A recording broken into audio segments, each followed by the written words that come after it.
Contaremos hoy una historia de fantasmas. Nerón murió en el año 68. Nadie tuvo interés en profanar su cadáver. Quiero decir que no lo arrastraron los perros, ni el odio popular se ensañó con él.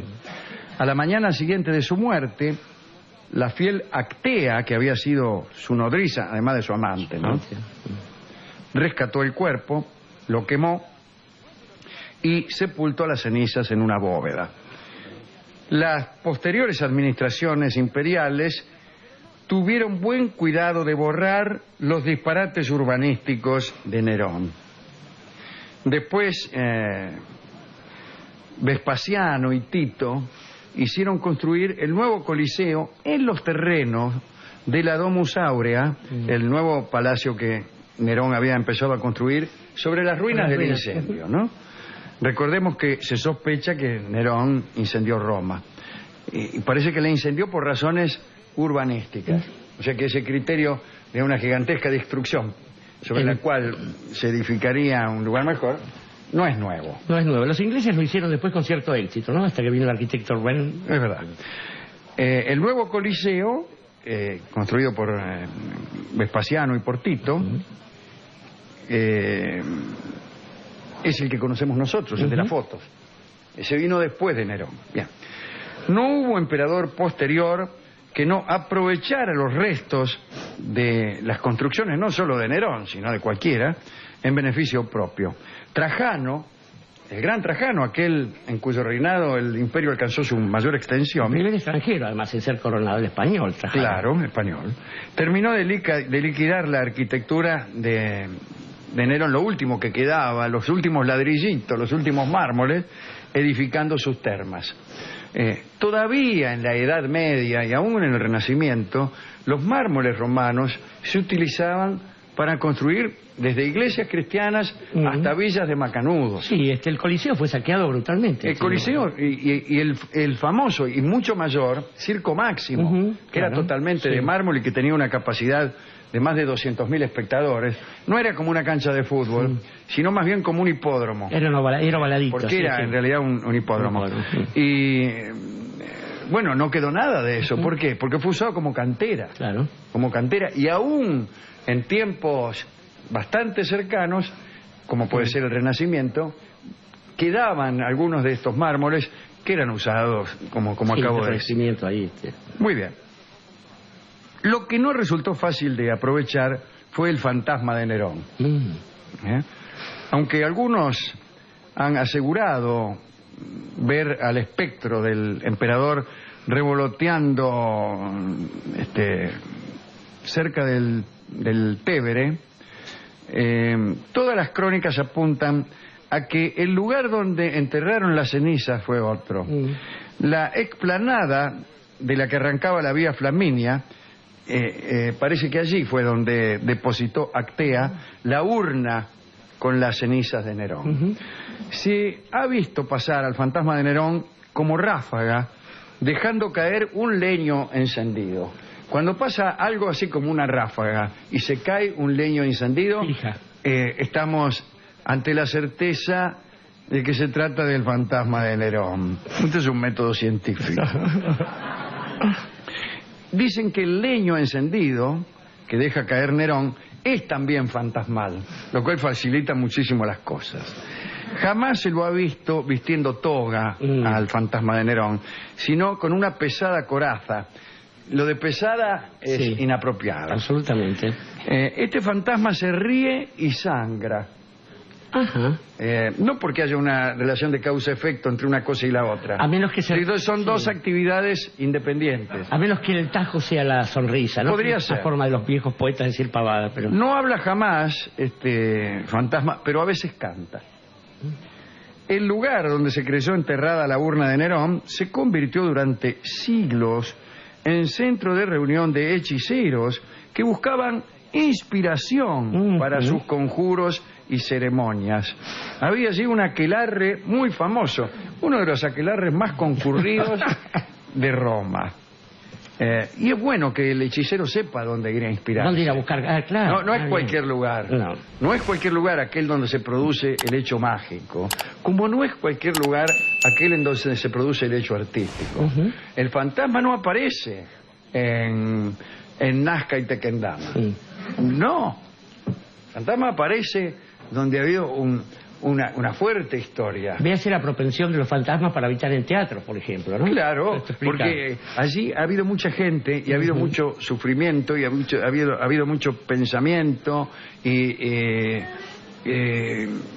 entonces las fuerzas mágicas pueden encontrar adecuada resonancia. Sí, la energía. Pero vaya usted a aparecer, si usted es fantasma, en la estación Temperley. Es muy difícil. Es difícil. Cualquier estación es difícil, salvo dos, que no las voy a nombrar. Sí. Bueno, muy bien. El caso es que se había corrido la bolilla de que las potencias infernales habían hecho crecer un nogal de 15 metros de altura sobre el sepulcro de Nerón. Está muy bien, ¿no? Claro. Una medida bastante civil de las potencias infernales. ¿Para nogal? Sí. Parece que en aquel nogal encontraban refugio todo tipo de espíritus nefastos. También se ha dicho que el fantasma comenzó a aparecerse rodeado de una corte de demonios que revestían la forma de cuervos negros y que era este nogal un lugar de reunión espectral, puesto que hasta allí llegaban las almas de los muertos del Muro Torto y también de otros sitios así famosos por las presencias de ultratumba. Pero todo esto no era solo creencia popular. Como veremos, las más altas autoridades, quiero decir, la superstición no solamente era popular, las autoridades más altas tomaron cartas en el asunto. Cuando Roma estaba bajo el dominio de los papas, quiero decir, que incluso ejercían un poder secular, las reuniones de la Vía Flaminia en aquel nogal quedaron prohibidas. Pero el espectro se aparecía igual, por mucho que prohibieran las reuniones. Y con él sus adoradores, que no solo eran de Roma, sino también de toda Italia, y que se convertían en un problema de orden público, además de religioso. Imagínense, se aparece todas las noches el fantasma de Nerón, cuando quiere acordar, está lleno de gente que van y le piden esto o aquello, un empleo para el curiado, ¿vio cómo es? O que le piden fuego, imagínense, claro, el fantasma de Nerón, bien con los fasos, sabiendo que tiene el leño. El leño prendido, claro. Muy bien, en el año 199, el señor Reiniero de Vida fue elegido para ser elevado al trono pontificio con el nombre de Pascual II. Pascual II, ese debe ser más adelante, le deben haber pusto 3 ratas, ese es del siglo XI. Estoy seguro que en 199 no se sabía, claro, no había manera. Yo creo que es 1199. Sí, o 1099, porque este es el en 1099. Ese es el tipo que hace lío con Bizancio y con las cosas. Claro. Pero bueno, así estamos. Son los fantasmas. Así estamos. En el mismo año en que asumió, Pascual comenzó por imponer a la ciudad y asimismo un ayuno de 3 días para comenzar con el conjuro, ¿no? La tercera noche, según dijo Pascual, fue aquella en que se le apareció la Virgen y le dio precisas instrucciones acerca de cómo conducir la erradicación del desagradable fantasma. Al día siguiente el Papa llevó adelante una ceremonia espeluznante. Las crónicas cuentan cómo el Papa, entre los rezos de los cardenales y el terror de la muchedumbre, extrajo de debajo de aquel nogal las cenizas del muerto, que no era otro que Nerón, y las arrojó al Tíber, más o menos a la altura del actual puente Margherita. Después, para conjurar definitivamente la aparición y en agradecimiento a la ayuda de la Virgen que hemos citado, mandó erigir sobre el lugar una pequeña capilla. Llamamos una pequeña capilla. El Papa Pascual tuvo una suerte más bien geográfica, ¿no? Porque el espectro de Nerón dejó de aparecer allí, pero se mudó a otra parte. Y algunos vecinos indignados fueron a tirar la bronca ante el Papa y le dijeron que Nerón se había aparecido en las cercanías del Monte Sacro. Justamente. Claro. Otros también indignados aseguraron que el emperador había aparecido por los alrededores de la Piazza Sembione. En cada lugar el Papa se hizo presente y se mandó unos conjuros, qué sé yo, no sé qué. Parece que esta vez funcionó. La verdad es que los ciudadanos atribuyeron siempre más eficacia a los buenos oficios de la Virgen que a la enérgica ceremonia de expulsión, aunque es indudable que la idea de pedir colaboración a María fue de Pascual II. Este Papa murió en 1118, por la cual resulta enteramente difícil que haya sido elegido en el año 199, lo cual tenía casi 1000 años de vida. Bueno, un tal Pietro Lippi dijo haber visto al fantasma de Pascual, ya no al fantasma de Nerón, sino al fantasma de Pascual II, también llamado Segundo Pascual. Porque le daba lo mismo. Y aparecía igual, ¿no? Y allí se armó, porque ni bien dijo que había visto al fantasma del Papa, lo condenaron a 100 azotes por blasfemo. Entre latigazo y latigazo le fueron explicando que ningún pontífice podía quedar a medio camino y que solo los pecadores molestaban después de muertos. Tonto, claro. Así que reglamentariamente no puede haber fantasmas de papas. Eso le dijeron. Claro. ¿Qué venir? Dice, no puede haber fantasmas de papas porque está prohibido. Chao. Quise estudiar por lo menos, claro. Con el tiempo, los romanos quisieron honrar la capilla que se erigió sobre aquel nogal. Gregorio IX la amplió en 1213. Sucesivas mejoras fueron hechas por Sixto IV y Alejandro VII. Y entre los siglos XVI y XVII, nada menos que Bernini se dedicó a transformar el lugar en una piazza barroca. La primitiva capilla aumentó su planta hasta merecer el rango de iglesia. Ya no capilla. Esta ya es una iglesia, señores. Esto sucedió en 1742 bajo el mando de Sixto V.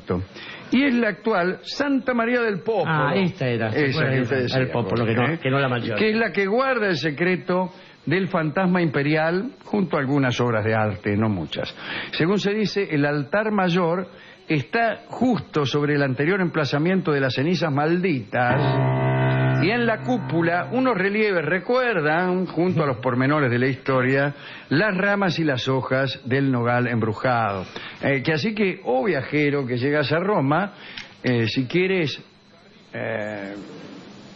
no sé, inspirarte... Sí, o hacer algún pedido. Hacer algún pedido o conectarte con los espíritus maléficos, puedes ir a Santa María del Popolo. Santa María del Popolo, y hablar con Pirulo. Claro, exactamente. Y sobre todo, en realidad no debería ir a Santa María del Popolo, sino a la parte de afuera. Siempre hay un lugar de las iglesias que está reservado para el mal, convengamos.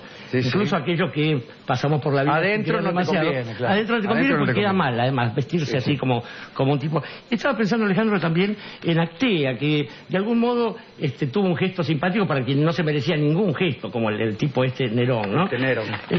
Para Claudio, que no tuvo la inspiración de asesinarlo a tiempo, no, permitió que pudo haberlo liquidado y no. Y no. Y después para esta gente que es capaz de hacer de un lugar de digamos, tránsito cotidiano, merced a su inspiración artística, un lugar mágico, un lugar distinto. Estaba pensando en Joyce con la ciudad de Dublín, en el amigo Lovecraft con Arkham. Usted le hizo algún favor también al barrio de Flores, digamos, todas aquellas personas que a partir del arte pueden convertir un lugar cotidiano, pedestre, en un lugar mágico. Eso es una verdadera inspiración. La inspiración se llama el tango que vamos a escuchar ahora, en solo de bandoneón, por Roberto Di Filippo, el mejor bandoneonista que existía. Qué tul.